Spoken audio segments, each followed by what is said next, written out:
اسلام آباد میں مارگلا کی پہاڑیوں میں لگی آگ قابو میں نہ آئی، پاک بحریہ کے فائر فائٹرز 4 فائر ٹینڈرز اور 2 واٹر باؤچرز آگ بجھانے میں مصروف۔ جنگل سے ایک شخص کی جھلسی ہوئی لاش بھی ملی ہے، قتل کر کے جلایا گیا یا جنگل کی آگ میں جلا، تحقیقات جاری۔ پولیس نے جنگل میں آگ لگانے کے شبے میں 3 افراد کو گرفتار بھی کر لیا۔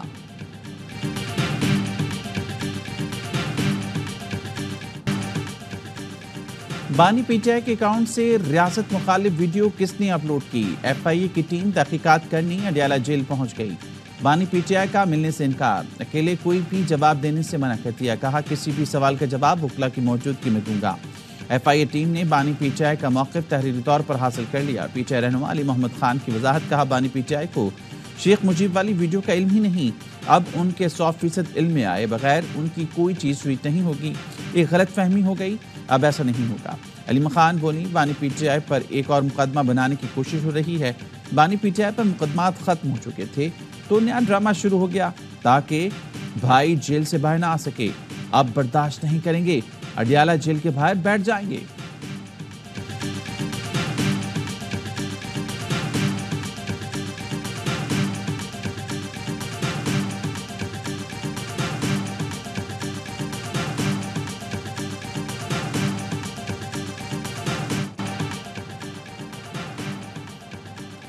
بہت ہو چکا، جو ریاست کے خلاف کھڑا ہوگا اس سے مذاکرات نہیں ہوں گے۔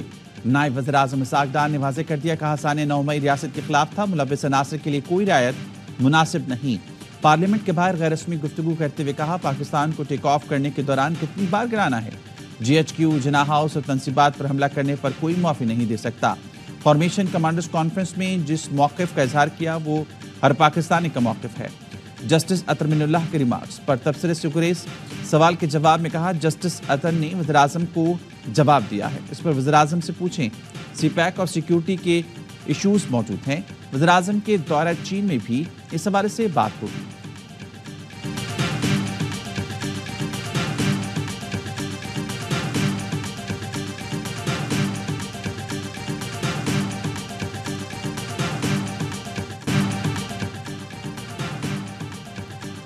بانی پی ٹی آئی کے اکاؤنٹ سے جس ٹویٹ کو پذیرائی ملے اسے تسلیم کرتے ہیں، جس پر پکڑ ہو جائے کہتے ہیں ہم نے نہیں کیا، بیانیہ بنا کر پذیرائی کی امید کی مگر رد عمل الٹا کیا۔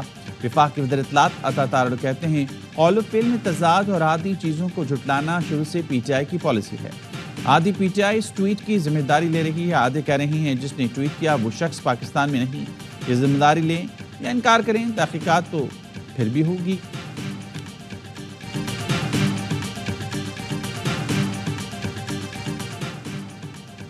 پی ٹی آئی نے چیف جسٹس قاضی فائز عیسیٰ سے بانی پی ٹی آئی کے مقدموں سے الگ ہونے کا مطالبہ کر دیا۔ تحریک انصاف کور کمیٹی کے اعلامیے میں کہا گیا ہے کہ چیف جسٹس پاکستان کا ہمارے مقدموں کے سماعت منصفانہ ٹرائل پر منفی اثرات مرتب کرتا ہے، لہٰذا وہ ان مقدموں سے دور رہیں۔ کور کمیٹی نے بانی کے خلاف سوشل میڈیا پر ایف آئی اے کی تحقیقات مسترد کر دی، کہا ایف آئی اے تحقیقات کی آڑ میں نئے مقدمے کی اندراج کا جواز بنایا جا رہا ہے۔ حمود الرحمان کمیشن رپورٹ پبلک کرنے کا مطالبہ، کہا پی ٹی آئی افواج کے کردار کی ہمیشہ سے معترف ہے، افواج پاکستان کو کبھی تنقید کا نشانہ بنایا نہ بنائیں گے، 9 مئی واقعات کے ذمہ داروں کے خلاف کارروائی کی تائید کرتے ہیں۔ فارمیشن کمانڈرز کانفرنس کے نقطے کی اصولاً تائید، 9 مئی پر غیر جانبدار عدالتی کمیشن تشکیل دے کر تحقیقات کی جائیں۔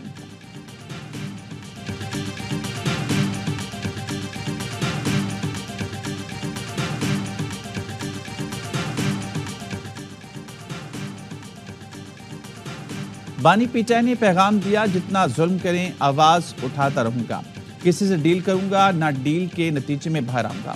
آئین اور قانون کی حکمرانی قائم نہ ہوئی تو ملک نہیں چل سکے گا۔ اپوزیشن لیڈر عمر ایوب کی میڈیا سے گفتگو، تحریک تحفظ آئین کی قیادت کے سربراہ نیشنل پارٹی عبد المالک بلوچ سے ملاقات، نیشنل پارٹی کو گرینڈ اپوزیشن الائنس کا حصہ بننے کی دعوت۔ اسد قیصر نے کہا ملک میں پارلیمنٹ کو بالادست کرنا ہوگا، ہمارا ایک ہی ایجنڈا ملک میں آئین کی حکمرانی بحال کرنا ہے۔ عبد المالک بلوچ نے کہا اپوزیشن اتحاد میں شمولیت کا معاملہ مرکزی کمیٹی میں رکھیں گے۔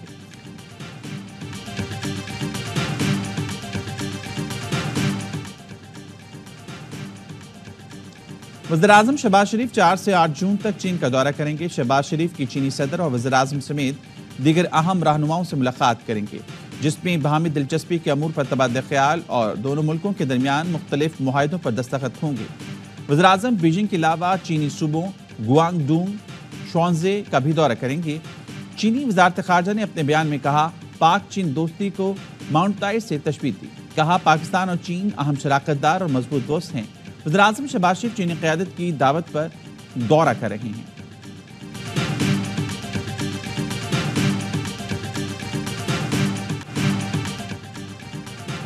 ہمارا کام ہے سب کو آکسیجن دینا، MKM آئندہ بھی ہر حکومت کا حصہ ہوگی۔ مصطفیٰ کمال نے پارٹی پلان بتا دیا، کہا MKM کسی کے پاس نہیں جاتی، ہمارا بڑا پن ہے کہ انتشار کم کرنے کے لیے حکومت کا حصہ بن جاتے ہیں۔ گورنر سندھ کامران ٹیسوری نے لقمہ دیا، ہم نے بہت آکسیجن دے دی، اب تھک گئے ہیں، اب ہمیں آکسیجن چاہیے۔ اگر کوئی جماعت اشرافیہ کی سیاست کر رہی ہے تو وہ عوام کو طاقت کا سرچشمہ نہیں پہنچتا۔ اشرافیہ کی جماعت ہے، اشرافیہ کی سیاست کر رہی ہے، وہ تو ظاہر ہے کہ، اور ایسا ہر ملک میں ہوتا ہے، ایک جماعت ہوتی ہے لیکن جو منتخب نمائندے ہیں وہ عوام کو جوابدار ہیں۔ پیپلز پارٹی نے وفاقی کابینہ میں شمولیت کا امکان مسترد کر دیا۔ پیپلز پارٹی کے سیکرٹری جنرل سینیٹر تاج حیدر کہتے ہیں، جن وجوہات پر کابینہ میں شامل نہیں ہوئے وہ اب بھی موجود ہیں۔ پارٹی منشور کو چھوڑ دیں تو مطلب ہوگا ہم نے عوام سے رشتہ توڑ لیا۔ یاوا نیوز سے خصوصی انٹرویو میں کہا، مسلم لیگ نون اشرافیہ کی جماعت ہے، عوام کو طاقت کا سرچشمہ نہیں سمجھتی۔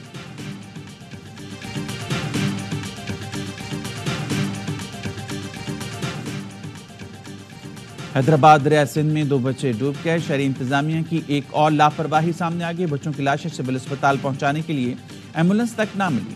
لاواقعین نے دونوں بچوں کی لاشیں رکشے میں اسپتال پہنچائیں۔ 8 سال کی معصوم اور 10 سال کا ایان فیملی کی ہمراہ پکنک منانے آئے تھے۔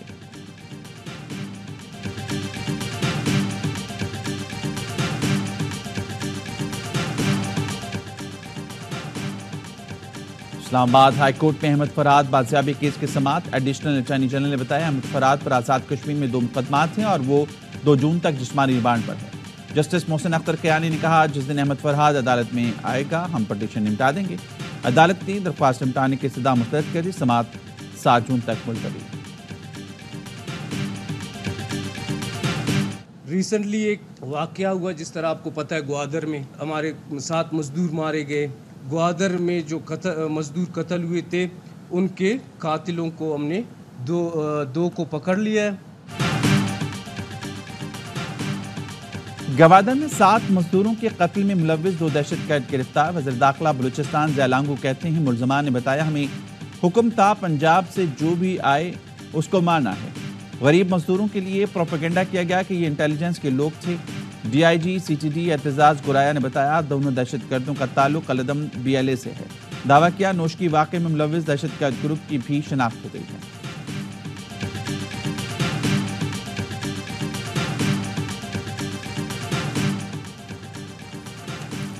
پشاور کے علاقے حسن خیل میں سیکیورٹی فورسز کا انٹیلیجنس بیسڈ آپریشن، دہشت گرد ایاز عرف محمد اور احمدی عرف کوچی ہلاک، 2 زخمی ہیں۔ ISPR کے مطابق ہلاک دہشت گرد سیکیورٹی فورسز اور بے گناہ شہریوں پر حملے میں ملوث تھے۔ دستی بم، گولیاں اور ہتھیار برآمد ہوئے۔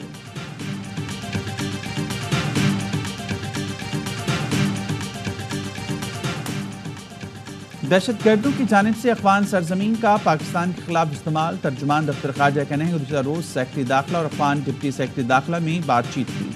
پاکستان کی حکومت نے بشام دہشت گردی پر متعدد شواہد پیش کر دی۔ پاکستان اور چین دہشت گردی سمیت ہر ایشو پر بات کرتے ہیں۔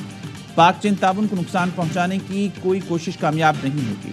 پاکستان بھارت کرکٹ میچ میں دہشت گردی کے خدشے پر ترجمان دفتر خارجہ کا کہنا تھا، امید کرتے ہیں امریکہ پاکستان کرکٹ ٹیم اور شہریوں کے تحفظ یقینی بنائے گا۔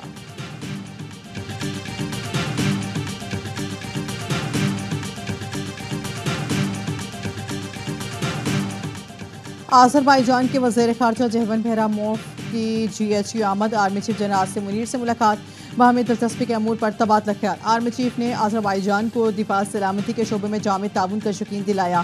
آذربائیجان کے وزیر خارجہ کی جانب سے پاکستان کی مسلسل حمایت پر اظہار تشکر۔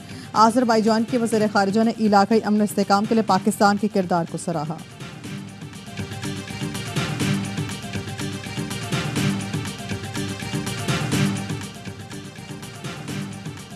حکومت کا بجٹ میں بجلی کے پروٹیکٹڈ صارفین کو ریلیف دینے کا فیصلہ. ذرائع وزیراعظم آفس کا کہنا ہے پروٹیکٹڈ صارفین کے لیے بجلی کی قیمت میں اضافہ نہیں کیا جائے گا.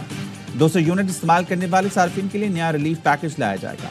حکومت 160 ارب روپے سبسڈی برداشت کرے گی. پاکستانی عوام کے لیے بڑی خوشخبری کی بات ہے یہ کہ پیٹرول سستا ہوا ہے تو یہ ایک سکون کی گھڑی ہے. غریب آدمی کے لیے تو اگر 2 روپے بھی سستا ہو تو فائدہ ہے. بڑی اچھی گل ہے سر, سستا کیتا تے سانو فائدہ ہوئے گا. یہ بھی سستا ہو گیا, کافی نہیں ہے عوام کے لیے, خوش ہونا چاہیے عوام کو. پیٹرول آج سستا ہوا ہے, کل پھر مہنگا ہو جائے گا, اور ضروری جو چیزیں اشیاء ہیں نا ان کے اوپر بھی پیسے کم ہونے چاہیے. پیٹرول کی قیمت میں 15 روپے نہیں 5.5 روپے کمی کی گئی. ڈیزل میں 8 روپے نہیں 3 روپے 86 پیسے کمی کی گئی. وزیر اعظم کی منظوری کے بعد پیٹرولیم مصنوعات میں کمی کا نوٹیفیکیشن جاری. پیٹرول کی فی لیٹر قیمت میں 4 روپے 84 پیسے, ہائی سپیڈ ڈیزل میں فی لیٹر 3 روپے 86 روپے کمی کر دی گئی. وزیر اعظم ہاؤس سے پیٹرول اور ڈیزل زیادہ سستا کرنے کا غلط اعلان کیا گیا تھا. لاہور میں رات گئے 2 مبینہ پولیس مقابلے, 4 ڈاکو ہلاک. مسلم ٹاؤن میں مقابلے میں پروفیسر کے قتل میں ملوث 2 ڈاکو ہلاک. پولیس کے مطابق ملزمان نے چند روز قبل اقبال ٹاؤن میں پروفیسر فاروق اعظم کو قتل کیا تھا. کانا میں موٹر سائیکل چھین کر فرار ہونے والے ڈاکو پولیس کے ساتھ فائرنگ کے تبادلے میں مارے گئے.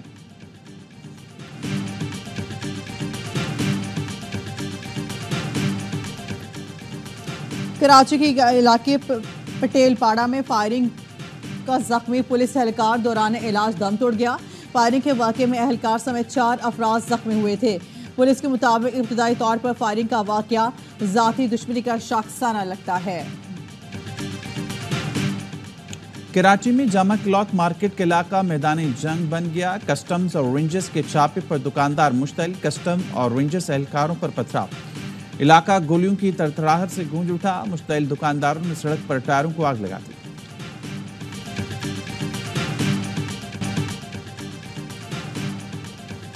حیدرآباد کی دکان میں سلنڈر دھماکہ, کئی گھروں میں صفحہ ماتم. فیض آباد کے 8 پھول آگ میں جل گئے. 13 سال کے اکلوتے بیٹے کو کھونے والی دکھیاری ماں کے انصاف کی دہائیاں. کہا بیٹا بچوں کے ساتھ آگ دیکھنے گیا تھا.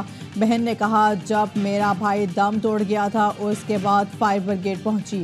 حیدرآباد کی خواتین نے حکومت سے گیس سلنڈر کو بم قرار دے کر پابندی لگا کر مطالبہ کر دیا. کہا غیر قانونی گیس فلنگ کی دکانیں بند کی جائیں. دھماکے میں 60 سے زیادہ افراد زخمی ہیں. حیدرآباد میں ناکافی سہولیات کے باعث 30 سے زیادہ زخمی کو کراچی لایا گیا. ڈاکٹرز کا کہنا ہے کہ زیادہ تر زخمی 70% سے زیادہ جھلسے ہوئے ہیں.